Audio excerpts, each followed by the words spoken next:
Puji Tuhan, haleluya, puji Tuhan.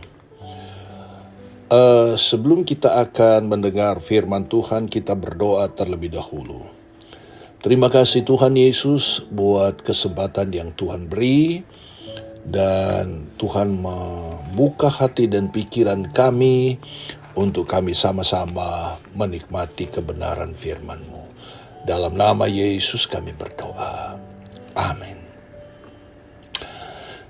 Saya akan mengajak kita untuk membuka di dalam Kisah Rasul pasal 12 ayat 18. Di sana dia berkata, pada keesokan harinya gemparlah prajurit-prajurit itu. Mereka bertanya-tanya apakah yang telah terjadi dengan Petrus. Dan tema kita adalah doa berkuasa melepaskan. Saudara-saudara dalam kasih Tuhan, Raja Herodes sangat dikenal sebagai raja yang lalim. Dengan kekuasaan yang dimiliki, ia bertindak semena-mena terhadap rakyatnya, bahkan melakukan penganiayaan dan pembunuhan secara kejam terhadap orang-orang percaya. Yang tercatatlah ia menyuruh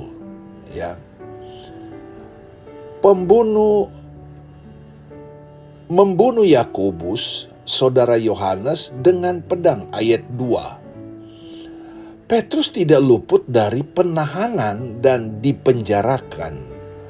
Sudah bisa dipastikan nasibnya juga tidak akan jauh berbeda dari Yakobus.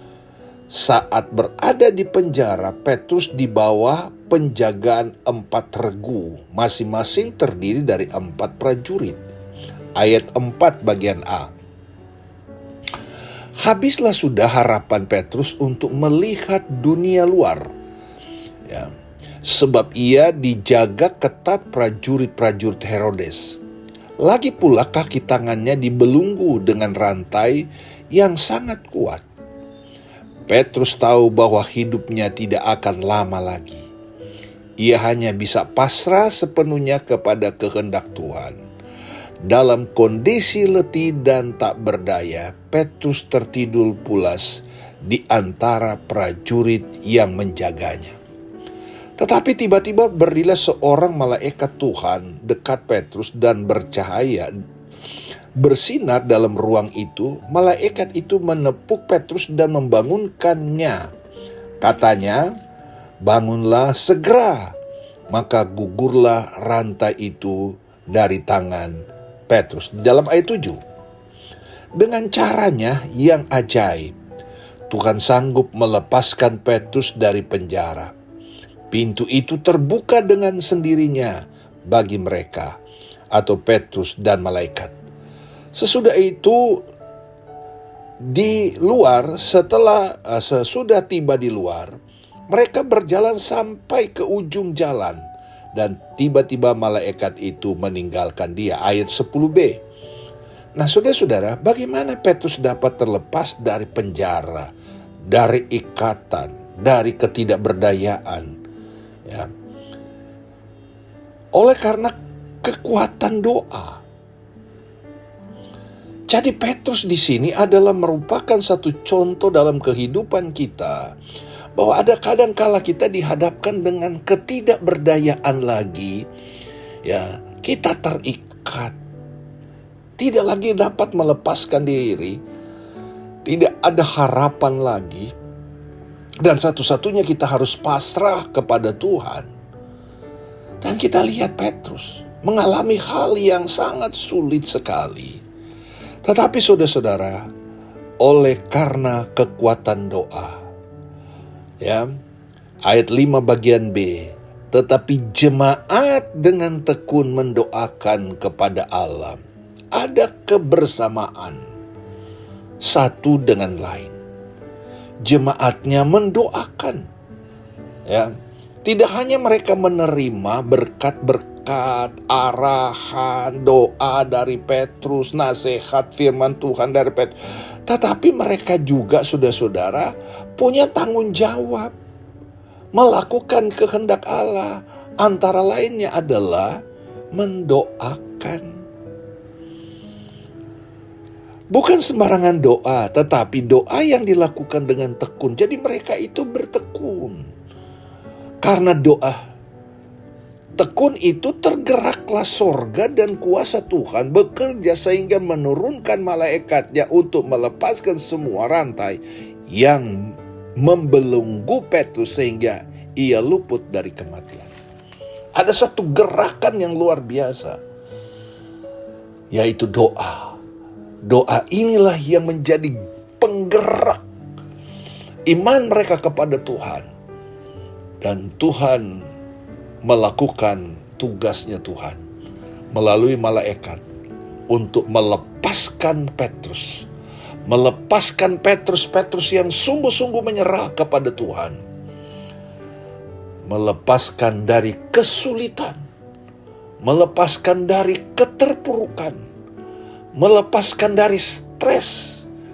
Melepaskan dari segala pikiran-pikiran yang begitu merusak kehidupan kita. Saya pernah membaca satu buku bahwa pikiran adalah merupakan sebuah perang yang luar biasa.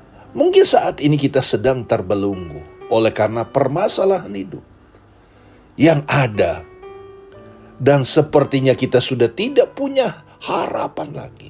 Semua pintu terasa sudah tertutup. Nggak ada harapan. Saya mau katakan pada hari ini, jangan menyerah dan putus asa. Datanglah kepada Tuhan. Berimanlah kepada Tuhan. Berseru-seru kepadanya dengan sungguh-sungguh. Saya percaya, kalau Tuhan turun tangan, tidak ada perkara yang sukar bagi dia. Tidak ada yang dapat bisa menghalangi dia. Saudara-saudara, bacanya atau tema ini sederhana. Doa berkuasa melepaskan. Saudara-saudara, hanya doa yang beriman kepada Tuhan.